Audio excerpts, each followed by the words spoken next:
सीमा की खामोशी दिल तोड़ने वाली कहानी। सीमा एक साधारण सी लड़की जिसकी मुस्कान में एक अजीब सा सुकून था, लेकिन वो मुस्कान असल में उसके दिल के दर्द को छुपाने का तरीका थी।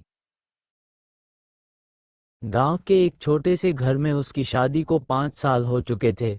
लोग कहते थे, सीमा कितनी खुशकिस्मत है, अच्छा पति मिला है, अच्छे ससुराल वाले मिले हैं। लेकिन सच्चाई उसके घर की दीवारों और तकिए की सिलवटों के पीछे छुपी थी। हर सुबह सूरज उगने से पहले सीमा उठ जाती, रसोई में चाय चढ़ाती, पति के कपड़े प्रेस करती और बच्चों के लिए टिफिन तैयार करती। वो सब कुछ करती, लेकिन किसी को उसकी आंखों के नीचे के काले घेरे नजर नहीं आते। कोई नहीं जानता था कि रात के आंसू उसकी आंखों में ऐसे उतर चुके हैं जैसे पुराने धब्बे जो लाख धोने से भी नहीं जाते।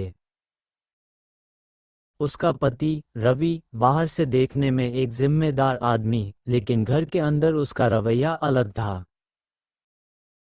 वो कम बोलता, और जब बोलता भी तो बस शिकायतें। खाना नमकीन है, बच्चों को संभालना नहीं आता, तुम्हारा कोई काम सही नहीं होता। सीमा हर बार चुप रहती, क्योंकि उसे डर था, डर कि अगर उसने जवाब दिया तो ये घर टूट जाएगा।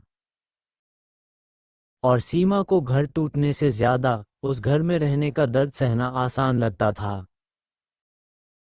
सीमा का सपना था कि उसका पति उसके साथ ऐसे बातें करे जैसे दोस्त करते हैं।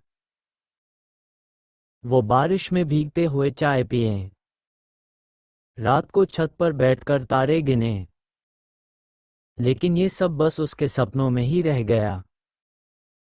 एक बार बारिश की शाम थी। सीमा ने सोचा, आज रवि के लिए पकौड़े बनाऊंगी, शायद मूड अच्छा हो जाए। वो रसोई में मुस्कुराते हुए पकौड़े तल रही थी, लेकिन रवि ने आते ही कहा, इतना तेल में तला हुआ? तुम्हें मेरी सेहत की परवाह है भी या नहीं? सीमा ने पकौड़ों के साथ अपनी उम्मीदें भी कड़ाही में छोड़ दी। एक दिन सीमा अपनी पुरानी डायरी निकालती है।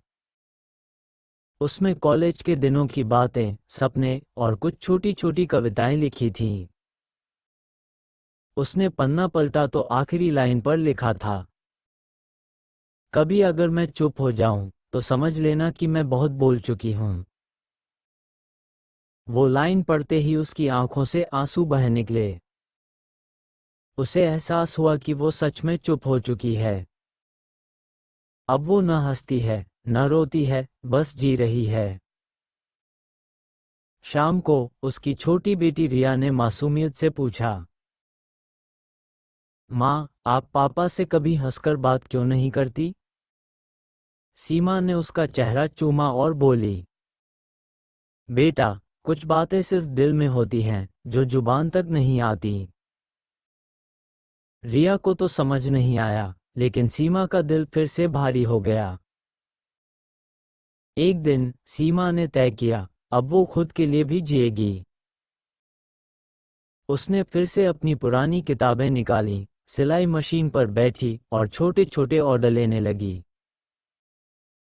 धीरे धीरे उसकी पहचान सिर्फ रवि की पत्नी से बदलकर सीमा बन गई।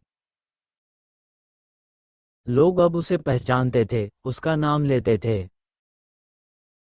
रवि ने भी एक दिन महसूस किया कि सीमा बदल गई है।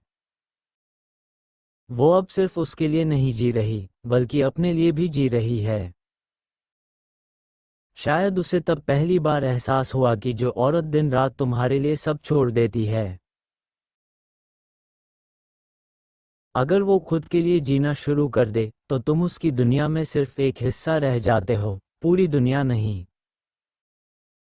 सीमा आज भी वही है। सुबह उठती है, घर संभालती है, लेकिन अब उसके चेहरे पर एक अलग चमक है। वो जान चुकी है, खामोशियां कभी कभी सबसे ऊंची आवाज होती हैं। हर औरत की मुस्कान के पीछे एक कहानी होती है, उसे सुनना, उसे समझना शायद वो तुम्हारा सबसे बड़ा तोहफा होगा। अगर कहानी ने आपके दिल को छुआ हो तो वीडियो को लाइक ज़रूर करें, हमारे चैनल को सब्सक्राइब करें और कमेंट में एक प्यारा सा दिल ज़रूर भेजें। धन्यवाद। वीडियो पूरा देखने के लिए आपका बहुत बहुत शुक्रिया।